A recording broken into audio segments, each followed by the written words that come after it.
Ya pesannya untuk teman-teman ya, kalau ada ya 10 orang yang nawarin investasi di luar sana, ya itu 9-nya itu penipu, gitu. 9-nya penipu. 9-nya penipu. Satunya Belajar menipu, Pak. Iya. Dan Anda adalah orang yang pertama pertama kali yang akan kena tipu. kena tipu karena dia lagi belajar nipu. Iya.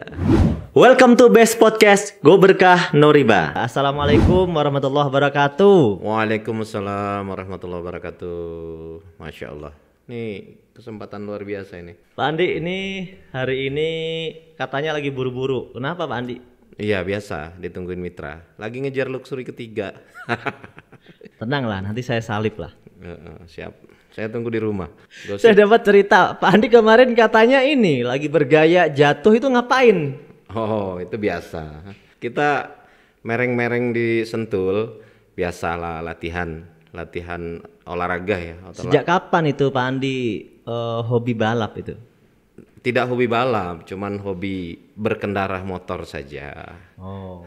Kalau hobi balap itu ya beda lagi lah konteksnya. Kalau ngegas di Sentul sejak kapan? Ngegas di Sentul ya baru-baru ini aja. Semenjak bareng Pak Haji Febrian. Dulu belum pernah ya? Dulu belum pernah. Belum pernah. Iya, dan nggak punya motornya dulu. Masa bawa smash kita ke Sentul kan nggak cocok. Tapi kayaknya memang cocok sih Pak Andi kalau misalnya sekarang ada di Sentul, karena katanya Pak Andi dulu itu tukang ojek.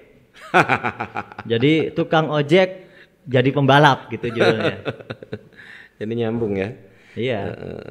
Nah Pak Andi, hari ini kita mau ngobrol-ngobrol santai nih, bicara tentang bisnis di PT BES ini.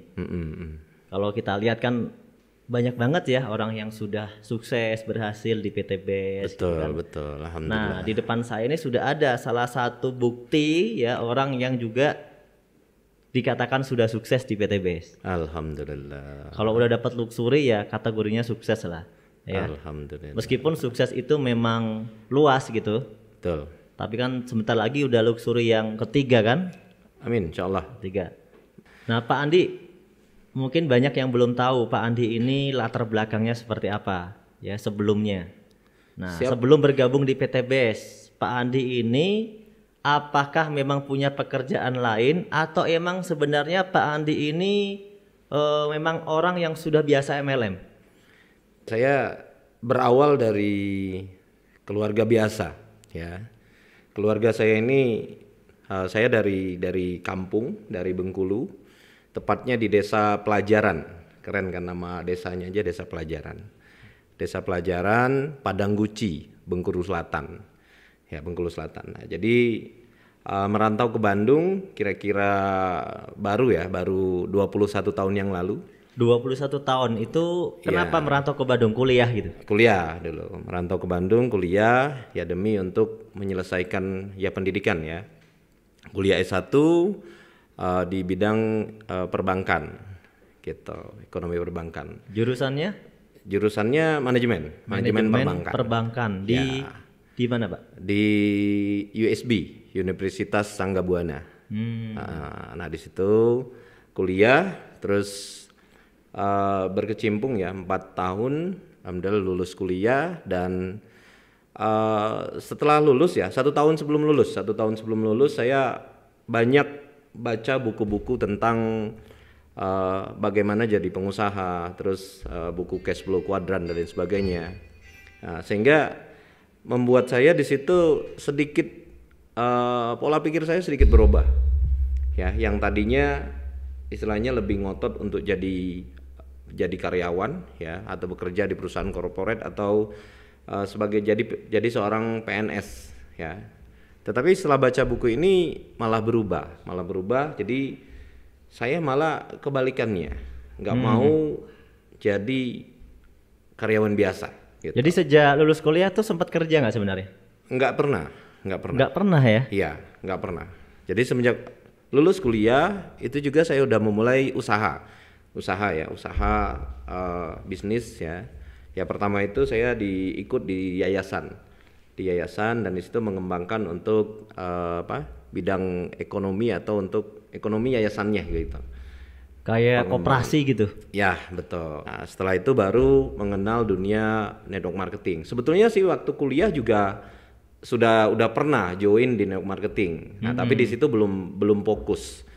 Ya, belum fokus dan ya karena masih berbarengan dengan kuliah waktu itu gitu kan.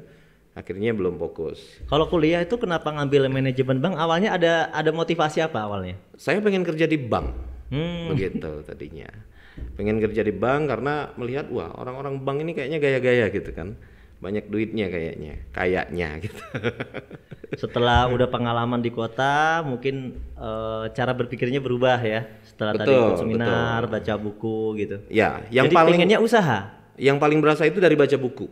Dari baca buku. Ya, dari baca buku. Nah, di situ pola pikir saya mulai berubah ya, pengen jadi pengusaha. Begitu. Jadi pengen jadi pebisnis, nggak mau istilahnya kerja biasa, pengennya berbisnis. Begitu. Berarti teman-teman yang sekarang sedang mulai menjalankan bisnis di PTBS juga mungkin yang lain ya. Ini harus banyak baca buku ya. Betul. Biar pola pikirnya terbuka juga tentang bisnis. Ya, karena yang pertama kali istilahnya membuat kita semangat itu ya tentu dari mindset kita.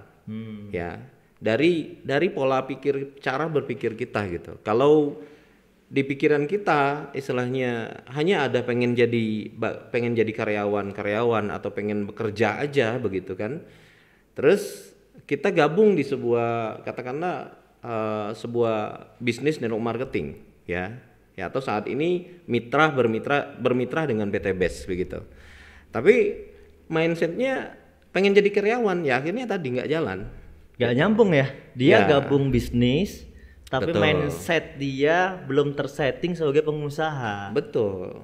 Ya nggak nyambung. Orang-orang begini biasanya tadi pertama dia gampang lemah ya, gampang down gitu kan, terus gampang muntaber, mundur tanpa berita. Iya. Nah, lanjut tadi. Jadi Pak Andi ini kan akhirnya saya dengar cerita sempat jadi tukang ojek. Betul. Itu tukang ojek online. Apa? Online ya? Ya. Kenapa jadi tukang ojek online? Karena kalau di ojek offline ya ojek pangkalan itu lebih susah untuk bergabung di situ gitu kan. Nah, terus saya tertarik untuk gabung ke ojek online waktu 2000 berapa ya itu 2015 lah. 2015 pertama kali ojek online masuk ke Bandung. Nah, di situ pertama orang Jakarta bilang dengan jadi driver ojek online satu hari bisa dapat 1 juta. Karena masih awal-awal banget ya ojek online masuk Bandung itu. Betul, bisa dapat 1 juta, 1,5 juta. Nah, waktu itu kebetulan juga saya lagi tidak ada usaha, tidak ada bisnis istilahnya. Begitu.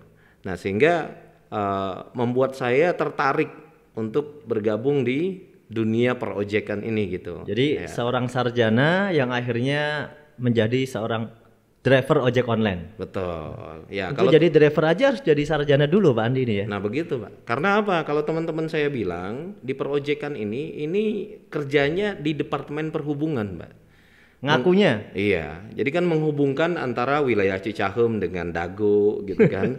Dago ke Soekarno Hatta dan lain sebagainya. Jadi gimana? Misal ditanyain temennya dari kampung, Andi di Bandung, oh kerja di mana setelah lulus kuliah? Di Departemen Perhubungan. Begitulah. Bener juga sebenarnya ya. Dan akhirnya setelah tertarik ke PTBS ini ceritanya gimana coba? Tertarik PTBS nih? Tertarik PTBS ya pertama saya lihat dari produk. Produk dulu. Karena pertama kali ya saya pakai produknya. Saya pakai produknya dan itu memang terasa di motor ya. Di motor kan pada saat itu kan istilahnya ngojek. Satu hari itu pasti keliling ya, ngantar satu penumpang ke penumpang yang lain. Nah, di situ satu tangki itu biasanya kan habis 2-3 hari. Nah, ini setelah pakai produk Eco Racing, loh ini kok habisnya 4-5 hari sampai 6 hari bahkan 1 minggu gitu. Habisnya. Nah, dari situ saya langsung wah ini produk bagus nih ya, produk yang bisa diterima masyarakat karena semua orang pakai bensin gitu dan semua orang pasti pengen hemat. Benar begitu. Jadi sebenarnya produk ini memang benar-benar bermanfaat ya. Betul ya. Karena Pak Andi sendiri dulu mengawali ternyata tertarik awalnya dari produk. Betul, saya dari produk ya, dari produk dan melihat dari situ ada peluang. Karena apa? Produknya ini manfaatnya luar biasa. kualitasnya luar biasa. Walaupun saat itu produknya baru satu itu. Iya, Gitu. PTBS dulu produknya cuma Eco Racing ya. Betul. Cuma Eco Racing aja waktu itu. Ya kalau saat ini kan enak banget, produknya udah banyak sekali gitu kan. Kita ada di mana atau pasar kita atau target pasar kita gimana, kita bisa tawarkan dengan jenis produk yang kita punya gitu. Kalau dulu ya tidak bisa, kita hanya bisa menawarkan ya Eco Racing. Tapi karena Eco Racing itu luar biasa ya, jadi terasa manfaatnya, ya jadi mereka pun juga mau gitu kan untuk join. Pak Andi ini kan termasuk awal-awal ya. Mungkin gelombang tahun kita lihat gelombang kedua apa gelombang pertama ya? Gelombang pertama lah. Gelombang pertama ya. 2017 awal ya. Awal banget memulai lah. Betul. Perintisan dari usaha ini memulai. Nah awal-awal dulu gimana sih Pak, PTBS rame gitu atau jalaninnya? Kan sekarang kayaknya gampang kan? Kayaknya yang teman-teman itu cepet gitu kan, dapat rewardnya cepet-cepet. Dulu Pak Andi gimana awal-awal itu? Kalau awal dulu, wah ini luar biasa karena di awal dulu pertama kita harus memperkenalkan produk ya Eco Racing ini kepada masyarakat. Kenapa? Karena masyarakat waktu itu belum tahu apa itu Eco Racing kan, ya mereka belum tahu manfaatnya dan belum pernah merasakan produk dari Eco Racing ini gitu. Nah dari situ kita betul-betul istilahnya itu babat alas. Betul-betul memperkenalkan produk dan memperkenalkan sistem. Ya dulu belum seramai ini. Ya, parkiran di belakang dan di depan itu masih kosong. Masih kosong ya. Nggak ada mobil, nggak ada motor di situ, kosong melompong. Yang ada ya mobilnya Pak Febrian aja mungkin waktu itu. Nah, tapi dari situ ya kita merasa tertantang karena ini adalah produk bagus ya, dan produk ini ditemukan oleh anak bangsa gitu kan, atau putra bangsa Indonesia gitu kan. Jadi ada kebanggaan harusnya kan. Betul. Waktu itu muncul kebanggaan dan melihat bahwa kan banyak orang kalau melihat sesuatu yang baru juga berpikirnya wah ini mah baru, susah nih kalau baru. Nah yang dilihat teman-teman awal Pak Andi dan kawan-kawan waktu itu apa sih? Kan ini baru itu susah, masyarakat belum kenal gitu kan. Ya, nah mungkin itu yang membedakan istilahnya dengan pola pikir kebanyakan orang ya. Karena kalau saya itu malah kebalikannya. Jadi orang lain melihatnya mungkin susah. Nah kalau saya melihatnya wah ini mudah. Karena apa? Karena belum banyak orang yang tahu. Jadi itu peluang saya gitu. Justru itu menjadi peluang. Iya, peluang saya, peluang pasar saya gitu kan. Nah berbeda dengan kalau semua orang udah tahu, pasarnya berarti kan udah tidak banyak lagi. Tapi kalau semua orang belum tahu, tinggal kembali ke kita. Ya, di kita istilahnya mau memperkenalkan produk ini tidak. Nah pada saat kita ada kemauan, niat, tekad kuat untuk memperkenalkannya, ya maka di situ adalah pasarnya gitu. Pada saat semua orang belum tahu. Padahal di awal-awal itu belum banyak testimoni ya. Bukan belum banyak Pak, belum ada. Belum ada testimoni yang bagus, pengujian juga belum banyak. Betul, gitu. Pengujian kan masih sedikit, dan waktu itu kita pernah istilahnya ditantang oleh calon mitra gitu kan. Pak kalau pakai produk ini kira-kira 1 tahun ke depan ya, ini dampaknya terhadap kendaraan saya gimana gitu. Nah di situ kan kita belum bisa jawab. Iya, karena produknya juga baru. Betul. Belum pernah pakai setahun. Belum kan? Kita baru pakai katakanlah sebulan atau 2 bulan gitu kan. Kita pakai. Nah, mereka udah nanyakan untuk 1 tahun ke depan. Di situ kan berarti kan bingung kita. Nah, ini gimana dengan produknya gitu kan? Nah, tapi karena yakin ya insya Allah ini produk aman gitu. Nah, di situ mereka berani nggak Pak jamin kendaraan kita setelah 1 tahun pakai produk ini masih baik-baik saja. Dan di situ kita memberanikan diri Pak. Jadi istilahnya kayak kita itu ngambil risiko gitu. Betul Pak, ini produk aman untuk motor atau kendaraan Bapak. Kalau 1 tahun yang akan datang terjadi kerusakan di kendaraan Bapak, oke, kami ganti Pak kerusakannya. Gitu. Oh berani jamin ya? Iya, kita dulu gitu, pede gitu. Kalau nggak gitu ya orang mungkin nggak percaya ya. Betul, kita kesusahan dapat pasar gitu kan. Kalau nggak gitu. Tapi bukan berarti kita bohong istilahnya kan. Kita benar-benar ya karena kita udah yakin dengan produk ini. Betul. Gitu. Dan kita udah pakai kan. Ya. Kan mungkin yakin itu karena merasa udah pakai. Ya. Terus dirasakan juga manfaatnya emang kerasa bagus. Betul. Karena kan kalau produk yang tidak bagus itu pasti kan ke suara mesin jadi kasar, tarikan jadi nggak enak gitu kan. Nah tapi di sini pada saat kita pakai suara mesin kok jadi lebih halus, terus tarikannya lebih enteng. Nah saya yakin di situ kinerja mesin gara-gara pakai produk ini itu lebih enteng. Nah, kalau kinerja mesin lebih enteng pasti dong lebih awet. Begitu, nggak ada beban istilahnya yang dikerjakan oleh mesin gitu kan, yang berat di situ nggak ada. Oke. Jadi mengawali dari produk, kemudian bagaimana nih strategi selanjutnya? Kalau sekarang ini kan sudah jelas ya, terlihat hasilnya ya kan. Ya. Nah, bagaimana cara Pak Andi mengembangkan bisnis ini menjadi seperti sekarang? Nah, ini banyak orang tentu kan kalau lihat orang sukses itu kadang-kadang satu terinspirasi, yang satu lagi muak. Yang satu lagi muak. Kenapa? Ya ngomong sukses doang gitu kan. Betul. Gimana sebenarnya caranya ini? Kok bisa sampai berkembang seperti sekarang? Caranya seperti apa ini? Kalau caranya ya, strategi khususnya itu ya bisa dikatakan tidak ada. Nah, cuman satu yang membuat saya ngotot mengerjakan usaha ini. Ya. Tadi karena alasannya karena saya berasal dari keluarga biasa. Nah, itu yang alasan yang paling kuat di diri saya ya, yang membuat saya ngotot menjalankan bisnis ini karena saya berasal dari keluarga biasa. Orang tua saya hanya petani. Ya, dan petaninya itu bukan petani punya kebun luas, sawah luas dan lain-lain gitu kan. Cuman punya sawah sebidang cukup untuk buat makan dan lain sebagainya gitu kan. Nah, keperluan mereka istilahnya itu sangat-sangat kurang gitu dari situ. Nah, saya istilahnya kalau untuk minta modal kepada mereka untuk bikin usaha itu udah nggak mungkin. Itu udah sangat jauh. Kuliah kan tapi dikuliahin ya. Kuliah. Nah, tapi ini yang saya salut luar biasa dengan kedua orang tua saya. Jadi mereka rela untuk tidak berbenah ya rumahnya, tidak beli kendaraan demi untuk nyekolahin anaknya. Nah, ini yang justru itu yang menimbulkan motivasi. Betul.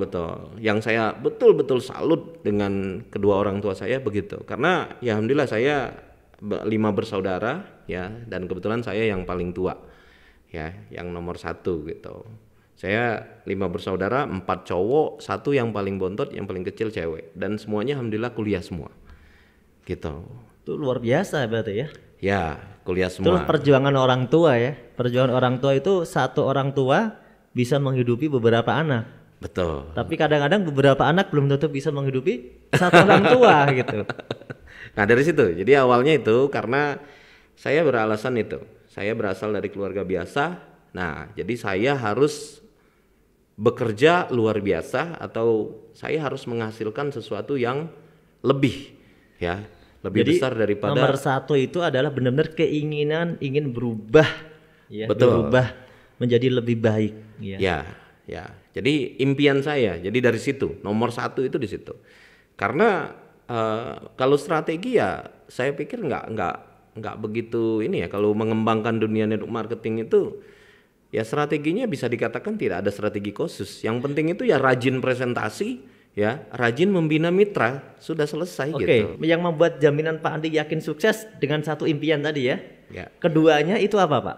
Ya, karena saya yakin istilahnya dengan yang saya usahakan ya.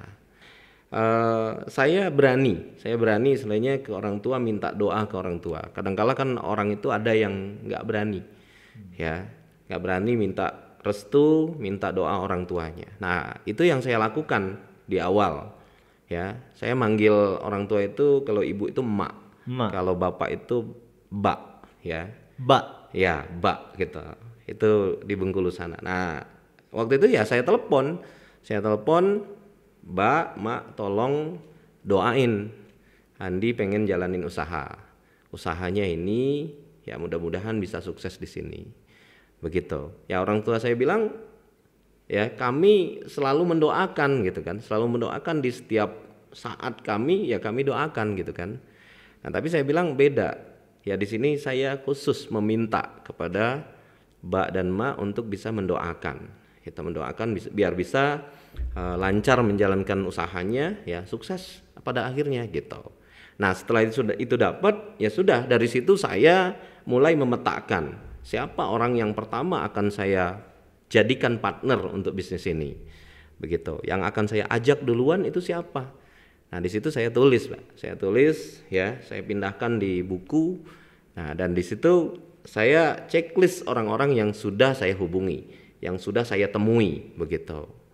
Dan di situ saya pilah, bukan dipilih ya, tapi saya pilah siapa nih yang kira-kira bisa untuk jadi tim saya dan bisa masuk chemistry-nya itu bisa masuk dengan saya gitu, bisa nyambung dengan saya. Waktu itu awal-awal siapa aja yang diajak? Kalangannya ya mungkin. Ya, awal-awal itu ya teman-teman ini aja, teman-teman dekat dan yang sudah pernah ya berbisnis bareng dengan saya. Oh, bisnis sebelum-sebelumnya ya. Yang Betul. mungkin belum sempat berhasil lah. Ya, betul di situ. Nah, dari situ ya itu yang orang yang pertama saya ajak gitu, saya dahulukan untuk diajak. Karena mereka pertama ya tadi mau istilahnya untuk bersama-sama mau menjadi tim ya, mau berjuang bersama untuk ngembangin usaha ini gitu. Pak Andi ini kan timnya sekarang ada di berbagai kota ya, bisa dikatakan Betul. begitu, di berbagai kebanyakannya di luar kota jaringan saya. Malah kebanyakan di luar kota. Iya. Yang dibangun awal di mana? Awal itu di Padang. Padang. Terus Jawa Timur, Jawa Kalimantan. Timur, Kalimantan. Ya, Kalimantan ya, terus Lampung dan lain sebagainya. Itu hampir tiap minggu. Iya, hampir tiap minggu saya keluar itu. Jadi di awal dulu, Mbak, saya sama anak itu kangen. Ya. Kenapa kangen? Jadi saya pulang itu anak udah tidur. Saya pergi, kadang-kala anak itu belum bangun. Gitu. Di awal menjalankan bisnis ini, mengembangkan bisnis ini. Dan sekali keluar kota, saya itu jarang, hanya sehari. Ya. Sekali keluar kota ya paling tidak itu ya 1 minggu. Gitu. Jadi maksimal untuk membantu tim, membantu mitra di luar sana, Pak, gitu. Biasanya Pak melakukan kerja keras semacam itu nih. Kira-kira kalau fokus seperti Pak Andi, itu berapa lama kita lakukan? Karena kan orang juga nggak mau dong kalau selamanya kerja keras seperti itu. Ya, target paling dekatnya itu ya, kita membangun tim itu 6 bulan. 6 bulan sampai 1 tahun. Jadi 6 bulan tos-tosan. Betul. Nah, gitu ya. Ya, jadi kita komitmen dulu. Ya anggap saja katakanlah 1 tahun deh. 1 tahun. Komitmen dulu 1 tahun ini. Maksimalkan dulu kerjanya, maksimal usaha di dalam 1 tahun ini gitu kan. Nah, 1 tahun di situ kita bisa evaluasi apa yang salah di diri kita gitu kan. Kalau ternyata jaringan kita ini belum berkembang. Tapi kan faktanya 1 tahun udah berkembang pasti. Iya, kalau 1 tahun ya dia betul bekerja dan menduplikasi kepada mitranya atau membina mitranya pasti udah berkembang. Ya, 6 bulan, Mbak. 6 bulan pasti udah berkembang. Sebenarnya kalau serius 6 bulan. Iya. Ya. Mungkin Pasti ada udah beberapa berkembang. orang yang nggak terlalu serius jadinya agak lama ya. Ya, kadang-kala kan mereka begitu, Pak. Jadi menjadikan usaha ini adalah sebagai usaha sampingan. Gitu. Karena apa? Modalnya kecil. Jadi mereka nganggapnya ini adalah usaha sampingan. Kalau saya nganggapnya, wah ini usaha yang luar biasa. Modalnya kecil, hasilnya fantastis. Gitu. Jadi ngotot menjalankannya itu tidak setengah-setengah, tidak menjadikan sampingan gitu. Dijalankan betul. Gitu. Sehingga ya sesuai dengan yang dihasilkan begitu, Pak. Kalau sekarang mah udah jarang ya keluar kota tadi. Kalau untuk wilayah-wilayah Jawa sih, wilayah Jawa Barat, wilayah ke Jawa Tengah, Jawa Timur, ya itu masih sering juga gitu. Hampir 2 minggu sekali juga keluar kota. Dan saya sendiri, saya pribadi, Pak, walaupun katakanlah udah nyampe kepada luxury, saya pribadi tetap mensponsori orang baru. Tetap sponsori orang baru Iya, lagi ya. tetap. Dan walaupun udah begini, katakanlah udah menerima luxury, tetap juga saya kena tolak, Pak. Tetap ditolak juga. Tetap juga kena tolak gitu. Jadi kalau orang takut ditolak itu gimana ya? Karena orang yang udah sukses juga ditolak gitu kan. Betul. Jadi bukan jaminan gitu kan, kita udah sukses itu lantas presentasi nggak ditolak ya nggak, bukan jaminan gitu. Tapi karena seringnya presentasi, akhirnya sering kena tolak gitu. Jadi kalau nggak mau kena tolak ya nggak usah presentasi, dijamin itu, Pak. Nggak ada yang nolak kalau nggak pernah presentasi. Jadi kalau nggak mau kena tolak, nggak usah presentasi. Iya. Dijamin nggak ada yang nolak. Tenang lah. Dijamin. Tapi dijamin juga nggak dapat luxury gitu kan. Oke. Nah sekarang ini Pak Andi ya luar biasa. Sudah perayaan apa aja nih? Perayaan alhamdulillah saat ini ya, kalau motor berapa ya? Nggak ngitung saya kalau motor. Mobilio itu 5. Karena nggak diterima motor, jadi udah lupa ya. Diterimanya cashnya. Ya betul. Kalau dijadiin kumpulin motor mungkin udah jadi showroom motor kali ya. Ya, Mobilio 5, Pajero-nya 4, Luxury Alhamdulillah 2. Ya. Alhamdulillah. Itu perjuangannya. Ya. Kurang lebih berarti jalan 3 tahunan ya? Ya, alhamdulillah dari total ya hasil ya lebih kurang 6 sampai 6 miliaran lah yang didapat. Begitu. Sekarang juga udah menetapnya di Bandung. Alhamdulillah udah. Rumah juga belinya di Bandung. Di Bandung. Ya. Cash kan, Pak? Iya dong. Masa nggak cash? Nah, kita ini kan slogannya Go Berkah No Riba kan? Iya. Leader PTBS luar biasa. Mobilnya cash, rumahnya cash. Betul. Ini yang menarik gitu. Makanya kalau ada orang kadang-kadang yang masih melihatnya apa sih gitu kan? Emang karena dia tidak punya keinginan kali ya? Ya tadi mindsetnya. Orang tersebut berpikirnya ya mungkin nyamannya dia gitu. Udah cukup untuk kebutuhan keluarganya dia, cukup buat nyicil mobil, nyicil motor, ya, nyicil rumah, ya sudah. Nggak mau lagi istilahnya nambah usaha baru atau bisnis baru gitu. Karena merasa sudah cukup gitu. Padahal nyicil semua. Jadi penuh dengan ketakutan ya, ketakutan yang sebenarnya tidak perlu ditakuti, karena lebih menakutkan hari-hari yang belum kecukupan itu gitu kan. Tapi orang tuh takut padahal yang tidak perlu ditakuti, menjalankan bisnis ini tapi takut. Ya. Takut ditolak, takut kalau nggak berani serius. Ya, padahal belum pernah presentasi kan, kau udah takut ditolak. Iya. Ya, mereka kan di awalnya kan belum pernah merasakan istilahnya presentasi. Kalau saya ya terus terang, saya pernah mau dimakan orang gitu Pak, gara-gara presentasi. Masa dimakan orang gimana Pak? Dimakan orang? Iya, jadi pada saat saya presentasi, selesai presentasi kan, saya sampaikan di situ untuk bermitra dengan bisnis ini, ya begini Pak, modalnya sekian, gitu. Nah, orang yang saya presentasi langsung bilang, Pak Andi, jangankan modal segitu Pak, hari ini aja saya belum makan. Bahkan Pak Andi bisa saya makan nih hari ini. Kejam kali nih orang kata saya kan. Dan itu serius dia ngomong kayak gitu kan. Ya saya juga merinding juga gitu kan. Tapi di situ ya saya mengatakan ya justru itu Pak. Justru itu karena ya mungkin Bapak saat ini kesulitan untuk keuangan. Buat daftar aja istilahnya tidak ada. Tapi apakah harus begini terus gitu kan? Nah, kalau mau ya kita cari solusinya. Nah, ini bisnisnya bagus. Ini usahanya bagus, Bapak bisa jalankan. Bapak belum ada modal bukan berarti harus memakan saya gitu kan. Bisa dicari ya. Bisa iya, dicari. Kita solusikan dulu gitu kan. Dari situ Pak, dari situ ya akhirnya saya sodorkan. Saya pinjamkan produk saya, ini ada produk saya Pak, kita jual. Jual produknya pada saat laku ya sudah. Bapak daftar di sini. Produknya buat saya atau buat Bapak ya boleh. Nanti Bapak jual lagi baru kembalikan ke saya. Begitu Pak. Iya. Pak Andi ini selama di Bandung mengawali bisnis ini kan di Bandung kan? Di Bandung ya. Mengawalinya ada nggak ketemu satu situasi pas awal-awal mungkin kesulitan gitu di mungkin keuangan atau mungkin ekonomi di keluarga? Ada nggak situasi yang menyedihkan nggak? Atau sebenarnya nggak ada ya? Santai aja ya? Kalau sesuatu yang menyedihkan banyak Pak. Mengawali bisnis ini aduh. Saya dalam kondisi itu ya keuangan itu bisa dikatakan minus ya Pak. Karena apa? Karena pernah terjerumus di investasi bodong sehingga membuat saya punya hutang.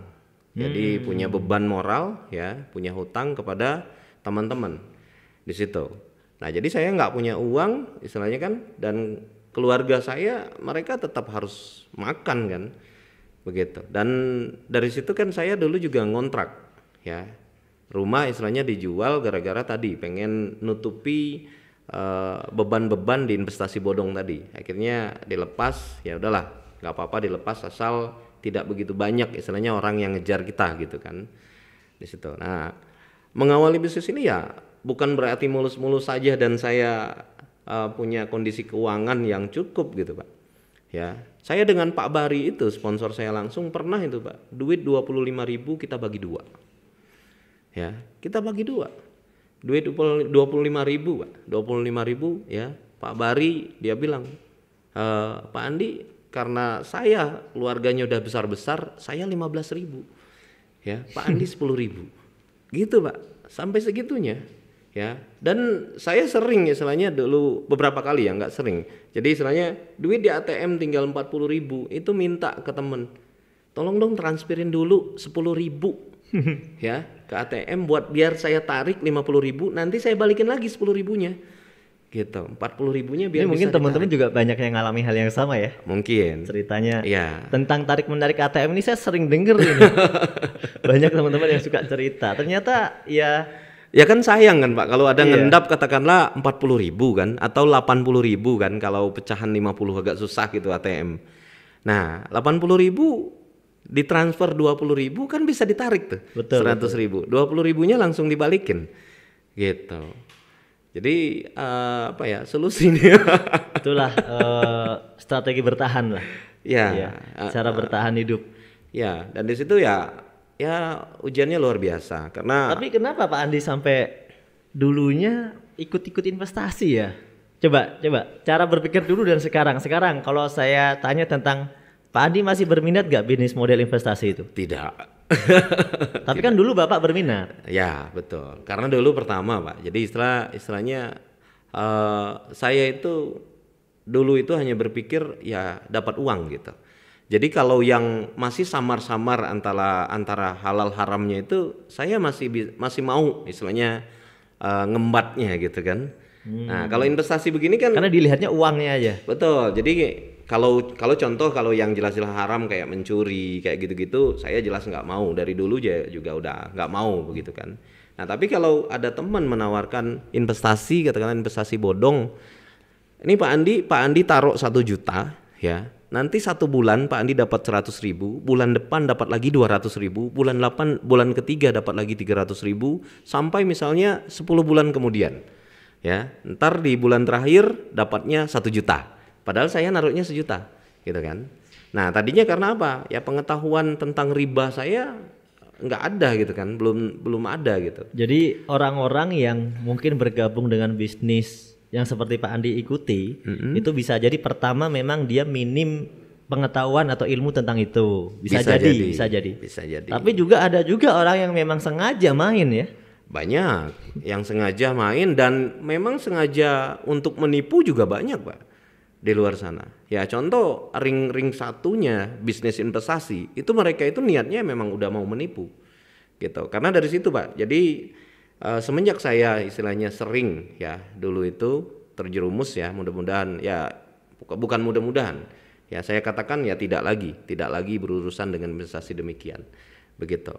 Jadi saya belajar di situ melihat oh ternyata orang-orang ya yang bikin investasi bodong ini niatnya memang udah pengen nipu gitu. Dan orang ring satunya ya atau para founder-foundernya itu juga sama Pak.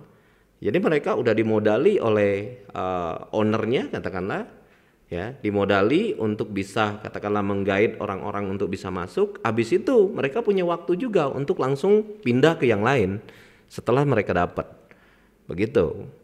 Nah jadi iming-imingnya ya banyak. Di awal itu sengaja dikasih bulan pertama kasih, bulan kedua kasih, bulan ketiga zong. Menyadarinya kalau udah pengalaman begini. Ya. Nah, mitra-mitra kita banyak loh. Pak Andi ini yang orang mitra member-member baru gitu kan. Betul. Yang mungkin bahkan udah bergabung PTBS, tapi masih sempat-sempatnya dia tergiur dengan bisnis investasi. Ini kan perlu kita kasih wawasan ya. Dengan yang lo udah pengalaman gitu kan. Karena ya memang seperti apa sih Pak sebenarnya bisnis investasi ini, penawarannya kenapa bikin orang tertarik? Jelas Pak. Karena apa? Mereka di situ ya cukup naruh uang dan tidak perlu kerja apa-apa, mereka dapat. Ciri-cirinya itu salah satunya ya. Iya, gitu. Nah, logikanya begini, Pak. Ya, logikanya. Kalau memang usaha itu menghasilkan, ngapain dia ngajak orang? Pakai aja uang dia sendiri, ya. Toh juga dapat buat dia kan. Kenapa Gitu. pakai ngajak orang lagi ya? Betul. Kan Kenapa alasannya ngasih informasi. Ngasih informasi, berbagi gitu ya. Ya itu karena dia nggak mau pakai uang dia. Dia nggak mau pakai uang dia karena dia nggak yakin bahwa investasi tersebut menghasilkan gitu. Dan itulah yang terjadi sama Pak Andi. Pak Andi banyak ngajakin orang kan waktu Iya, itu. saya banyak Pak ngajakin orang. Dan akhirnya dituntut. Ya akhirnya mereka kan nuntut ke saya, gitu. Kan saya diajak oleh Pak Andi, dia bilang gitu. Karena bisnis itu memang dari awal menawarkan pengembalian tanpa kerja. Betul. Nah itu masalahnya kan. Ya. Menawarkan pengembalian tanpa kerja. Iya, uangnya ya jelas-jelas bukan saya yang makan, bukan ke saya setornya gitu kan. Nah tapi nuntutnya mereka tetap ke saya karena saya yang menginformasikan gitu, saya yang ngajak. Jadi mereka minta balikinnya itu ya saya gitu kan. Nah di situ Pak, jadi beban gitu kan buat kita gitu kan. Nggak dibalikin ini gimana, dibalikin kita nggak makan uangnya. Tapi ya ujung-ujungnya ya tadi ya udahlah balikin aja. Yang penting ya hubungan kekerabatan, pertemanan ya itu baik-baik saja gitu. Gitu. Jadi ya pesannya untuk teman-teman ya, kalau ada ya 10 orang yang nawarin investasi di luar sana ya, itu 9-nya itu penipu. Gitu. 9-nya penipu. 9-nya penipu. Satunya belajar menipu. Iya. Dan Anda adalah orang yang pertama kali yang akan kena tipu. Karena dia lagi belajar nipu. Iya, gitu. Jadi ya nggak usah lah investasi begitu Pak. Saya udah dari tahun 2000 berapa ya? 2011 ya sampai dengan 2000 berapa tuh? Mungkin beberapa kali ya? Bukan beberapa kali Pak. Oh iya. Ya. Dan karakternya saya udah paham betul. Yang begini begitu ya sudah. Jadi teman-teman ini bisa belajar. Ya. Beliau ini bukan 1-2 kali lah. Bukan, Mbak. Ikut modelnya lah macam-macam lah ya. Iya. Jadi kalau teman-teman sekarang mau kesasar ke sana tanya dulu. Betul. Ya bahkan saya pernah buka investasi bodong itu pernah. Ikut-ikutan. Bukan ikutan, saya yang bikin. Gitu. Saya yang bikin pernah begitu. Nah, ini kan istilahnya ya luar biasa gitu. Karena ya tadi karena udah paham gitu kan. Ya akhirnya ya alhamdulillah dapat hidayah, ya, dapat pengetahuan tentang riba. Ya ternyata ya memang betul bahwa yang namanya riba itu tidak akan pernah bertahan. Ya dari situ ya habis semua. Makanya meskipun beberapa kali berpindah perusahaan dengan konsep yang katanya investasi, tetap aja nggak ada hasil yang jelas ya. Ya, jadi uang setan dimakan iblis gitu Pak. Ya nggak ada yang nempel, nggak ada yang berbekas itu loh. Ya barokahnya itu memang betul-betul tidak ada. Tapi ya. Sekarang ini hikmah yang baik ya buat Pak Andi karena akhirnya meskipun itu tidak ada bekasnya justru malah bagus. Ya. Bersih kan? Betul. Ya, alhamdulillah ya dibersihkan oleh Allah di situ gitu. Nah buat teman-teman ya bisa dikatakan nggak usah ngalamin gitu kan. Nggak perlu lah. Iya. Kan udah ada pengalaman orang lain, ngapain harus pengalaman sendiri kan? Betul. Jadi cukup saya yang ngalamin gitu kan. Jadi kalau saya cerita gini ya bukan mengada-ngada gitu kan. Karena ada juga Pak yang nggak percaya. Saya ceritain begitu dia tetap nggak percaya. Pengennya ngerasain sendiri. Enggak, dia pikirannya dia dapat inspirasi bisnis baru. Hanya dia yang tahu pertama gitu kan. Dikiranya kita nggak pernah gitu. Nah itu dia. Kan? Betul kan? Kadang-kadang orang baru kan begitu ya, merasa ini info bagus nih. Bapak belum pernah sih dapat yang kayak gini gitu kan. Ya itu anehnya orang zaman saat ini itu. Oke. Kalau tadi kita bicara investasi itu kental dengan ribanya, hukumnya udah jelas haram ya. Kita sekarang mengakui itu, meyakini itu. Bagaimana Pak dengan MLM? Nah MLM ini kan juga masih rentan nih. Ada yang bilang abu-abu ini Pak. Betul, gimana? Kita betul. lihatnya di mana? Yang MLM yang halal dan MLM yang mungkin abu-abu, haram. Gimana? Kalau saya itu berpatokannya ini Pak ke fatwa MUI. Nah, karena MUI sendiri udah berfatwa ya, DSN MUI itu udah menfatwakan bahwa alasan-alasan, jadi poin-poin ya. Poin-poin tentang MLM halal. Betul, poin-poin tentang MLM itu halal gitu. Nah, di situ udah ada tentang PLBS ya. Ya, DSN MUI. Nah, di situ kan udah ada poinnya, Pak. Ya, poin pertama ya, contoh misalnya MLM yang halal itu dia berproduk. Ya. Jadi di situ kita bukan hanya sekedar mutarin uang, join ya, mendaftar atau registrasi, habis itu uang registrasi yang dijadiin bonus. Jadi tidak Gitu. ada bonus dari registrasi, Tidak tapi ada, Pak. bonus diambil dari penjualan, dari produk. gitu. Nah, itu kan udah jelas di Fatwa MUI ini kan. Nah, dan poin-poin berikutnya di situ jelas. Nah, jadi teman-teman ya mungkin kalau saya ceritain di sini ya terlalu panjang. Nanti di search aja di Google ya. Tentang fatwa DSN MUI Ya. PLBS, penjualan langsung berjenjang syariah. Betul. Di situ udah terpapar jelas istilahnya MLM yang halal itu ya begitu. Karena banyak, Pak. Kalau saya sendiri sih begini, Pak. Jadi istilahnya sistem MLM ya, sistem MLM itu sistem yang paling bagus. Tapi banyak orang di luar sana, oknum di luar sana yang memanfaatkan sistem MLM ini ya ke hal yang tidak bagus gitu. Jadi kalau sistemnya sendiri ya pasti halal. Sistemnya sendiri sistemnya iya. bagus. Iya. Tapi ada oknum yang memanfaatkan. Berarti kan benar faktanya bahwa ada MLM yang memang tidak bagus. Betul. Betul ya? Betul. Berarti faktanya ada MLM yang memang tidak bagus atau Ya. kategorinya mungkin tidak halal. Ya, jadi mereka mengkedokkan saja, Pak. Mengkedokkan itu adalah MLM. Padahal ya tadi tidak ada produknya, begitu kan? Kadangkala juga Yang penting sama-sama ngajak orang. betul. Tadi kan kayak investasi bodong tadi kan. Bukan kadangkala ya, seringnya yaitu di MLM kan. Dibuat seolah-olah itu MLM. Betul. Jadi kamu investasi 1 juta, ngajak teman kamu investasi juga 1 juta, kamu dapat sekian persen dari investasinya dia 1 juta tadi. Bukan dari jual produk. Bukan dari produk, nggak ada produknya, boro-boro kan. Dari investasi, money game dong ya? Iya, begitu. Nah itu jadi Karena kan tidak bisa kita uang dengan uang. ya, nah patokan saya ya MLM itu ya tadi ke Fatwa DSN MUI tersebut. Jadi kalau poin-poin ya dari yang disampaikan oleh MUI tersebut ya memenuhi istilahnya sesuai nih antara fatwa dengan sistem atau dengan sebuah MLM tersebut. Tidak ada yang dilanggar di situ. Ya di situ saya berpikir istilahnya ya ini bisa untuk dijalankan begitu. Jadi buat teman-teman mitra PTBS mungkin di luar sana yang memang hari ini berhadapan dengan sebuah pendapat ya atau pertentangan tentang halal dan haram, ya teman-teman bisa belajar tentang fatwa PLBS itu. Betul. Bahwa memang faktanya memang ada MLM yang haram. Tapi kita juga harus pelajari PTBS ini insya Allah sistemnya sudah halal. Insya gitu Allah, ya. Pak. Insya Allah, ya. Ya karena itu patokan pertama kali sini ya Pak. Pertama kali saya join di sini ya saya melihat itu. Ini bertentangan nggak dengan fatwa yang dikeluarkan oleh MUI. Nah ternyata setelah saya pelajari produk ada, sistemnya tidak ada istilahnya yang dirugikan. Ya tipu menipu juga tidak ada gitu kan. Sistem perjudian juga tidak ada. Nah akhirnya memutuskan, oh ini bisa untuk dijalankan karena insya Allah halal ya. Karena kalau udah diatur begitu Pak, kalau tidak ada melanggar ya insya Allah halal. Karena kan orang MUI ini ya bukan orang-orang sembarangan ya. Mereka adalah orang-orang hebat ya yang memfatwahkan sesuatu itu pasti dengan analisa. Betul.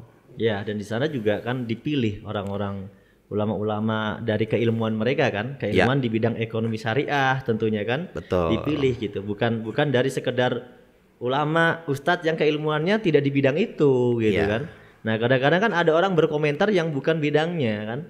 Nah maka ini maksudnya gini, kita harusnya kalau ada apapun komentar ya mitra-mitra mungkin harus lihat bahwa yang komentar ini bukan bidangnya. Karena itu. yang bidangnya dan sudah diorganisir oleh negara ya gitu ya. Ya dan diakui oleh negara ya. Itu di MUI kan. Betul. Gitu. Ya kalau keputusan pribadi seseorang ya bebas ya. Bebas aja. Pendapat itu namanya. Ya, itu namanya pendapat. Gitu kan. Berbeda. Pendapat seorang ulama tertentu ya. Ya itu nggak bisa personal. dijadiin patokan itu Pak. Nggak bisa dijadi patokan untuk kita gitu kan. Karena itu udah pendapat pribadi. Kalau udah mengenai pendapat pribadi itu bisa aja. Apakah dia katakanlah punya sifat iri, ya ngiri dengan sesuatu atau gara-gara ada sesuatu di balik itu ada gitu kan. Ada masalah, problem mungkin yang terjadi di luar sana dengan dia gitu. Kita nggak tahu ya kan. Betul. Ya akhirnya kan memojokkan karena itu ya udah pendapat pribadi. Ya kalau mengenai istilahnya sesuatu usaha, ya sesuatu bisnis atau sistem Ya, kita nggak bisa hanya melihat dari satu pendapat gitu kan, apalagi pendapatnya pendapat perorangan. Dan perusahaan ini juga sudah punya legalitas yang jelas, ya. Ya, Dari Kementerian Perdagangan gitu kan. betul. Sudah menjadi anggota dari asosiasi gitu Ya. kan. Jadi semua legalitasnya sudah terpenuhi gitu.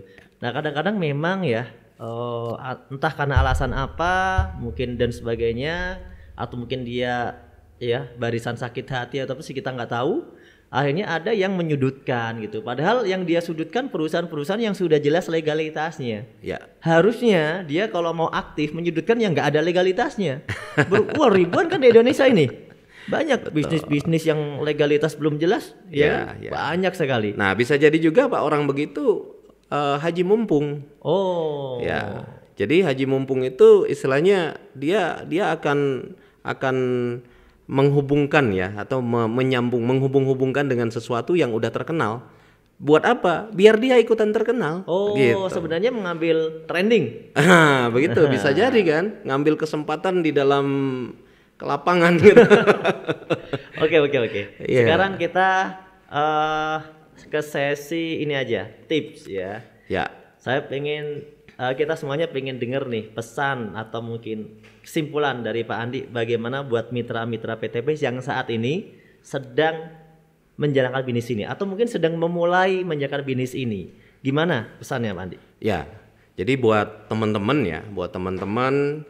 katakanlah yang baru join ataupun yang sudah lama join tapi belum ada greget untuk menjalankan bisnis ini gitu kan. 1 tahun join tetandus gitu ya. Ya. 1 tahun join tapi tidak bergerak apa-apa gitu kan. Nah, jadi pertama tadi anggaplah bisnis ini ya, usaha ini adalah usaha yang menghasilkan ya. Jadi ini tuh network marketing atau PTBS ini ya, PTBS ini ya ini bukan usaha ecek-ecek gitu kan. Bukan iseng. Bukan usaha iseng-iseng gitu Pak. Ya. Tapi ini adalah usaha yang bisa kita usahakan maksimal dengan hasil yang maksimal gitu. Oke lah kalau kita melihat dari sisi modalnya hanya jutaan gitu kan. Tidak sampai katakanlah ratusan juta. Ya, tidak sampai ratusan juta. Nah, akan tetapi Pak di situ ya harusnya itu yang membuat kita makin bersemangat. Karena ya. Modalnya kecil. Ya, modalnya kecil. Berarti resikonya pasti kecil. Bisa dikatakan nggak ada gitu kan resikonya. Nah, jadi tidak ada alasan buat kita tidak bersemangat gitu kan. Nah, jadi teman-teman ya hayo ya jadikan ya keluarganya ya anak istrinya orang tuanya ya jadikan mereka alasan kita untuk sukses di sini. Ya, apalagi kalau kondisi teman-teman sama kayak saya dulu ya, orang tuanya tidak punya apa-apa ya, orang tuanya bukan dari kalangan konglomerat atau yang mempunyai harta warisan yang banyak gitu kan ya. Jadi mau nggak mau ya kita yang harus usaha ya. Jadi maksimalkanlah usahanya gitu kan, impiannya biar bisa terwujud ya. Di sini Pak terus terang untuk menjalankan bisnis ini ya sebetulnya simple ya, untuk menjalankan maksimal di bisnis ini sebetulnya simple, gampang gitu kan, tinggal kembali kepada diri kita, kemalasan dan egois atau gengsi ya, gengsi di diri kita. Nah, ini yang perlu dilawan. Jadi buang jauh-jauh gengsinya ya. Kalau kita berhadapan menawarkan kepada orang ya sebuah bisnis ya, itu bukan berarti menjatuhkan harkat martabat kita gitu. Ya, kita di sini menawarkan bisnis loh. Orang di luar sana juga sama menawarkan sebuah bisnis, tapi bedanya mungkin yang ditawarkan orang di luar sana bisnisnya modalnya miliaran. Kelihatan ya, keren kan? Kayaknya keren gitu kan. Tapi pada saat rugi miliaran juga gitu kan. Nah, kalau di bisnis ini modalnya kecil, kita juga sama-sama menawarkan bisnis dengan modal yang kecil, resikonya tidak ada. Ya, kenapa saya bilang tidak ada? Karena kita terima produk. Jual beli di awal akadnya. Betul. Ya, karena kita udah membeli produk di situ. Kita dikasih hadiah istilahnya oleh PTBS ya, dikasih lisensi untuk bisa menjalankan bisnis ini. Ya. Jadi tidak ada alasan untuk kita tidak jalan.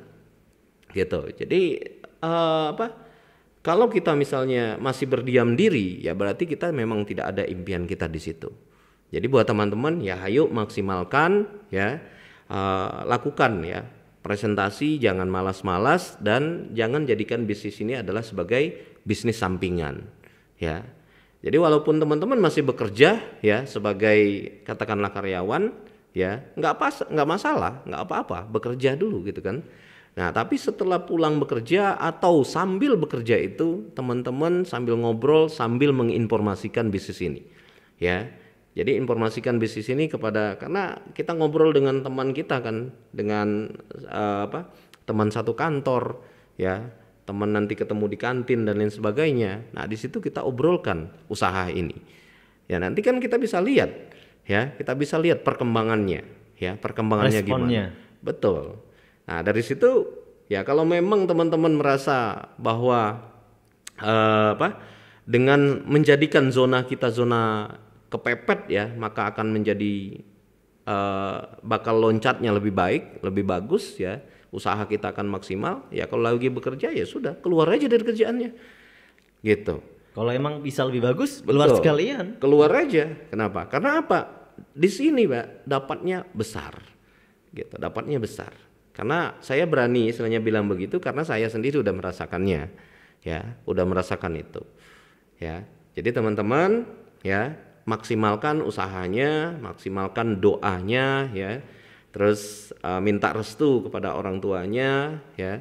Terus ya nikmati hasilnya di bisnis ini. Begitu kira-kira Pak Nur untuk teman-teman.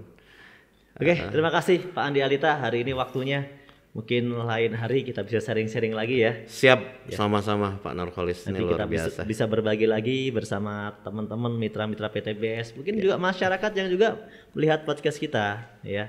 Karena podcast ini juga niatnya untuk memberikan wawasan buat masyarakat bahwa tidak semua bisnis MLM itu negatif. Ya justru MLM adalah sebuah bisnis dengan konsep yang sangat baik.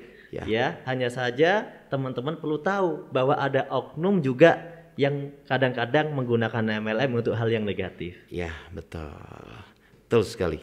Ya, MLM itu adalah sebuah sistem ya, sebuah sistem yang luar biasa yang bisa menghasilkan ya, penghasilan yang sangat cepat dan besar. Gitu, Pak. Ya, karena saya pernah baca ya, seorang Donald Trump ya, ada yang mewawancarai beliau ya. Pak Donald Trump ya, apabila Pak Donald Trump mengalami kebangkrutan, kira-kira usaha apa yang Pak Donald Trump akan lakukan pertama kali? Jawabannya apa coba? MLM. Jawabannya, saya akan jalankan MLM untuk memulai bangkit lagi. Ya, gitu. Karena dengan MLM itulah muncul percepatan yang luar biasa. Iya, betul. Modalnya kecil, hasilnya luar biasa. Oke, terima kasih Pak Andi ya. Kita berikan salam buat teman-teman ya. Siap. Ya, salam semangat, salam dakwah kita nih ya. PTBS Go Berkah No Riba. Luar biasa. Mantap.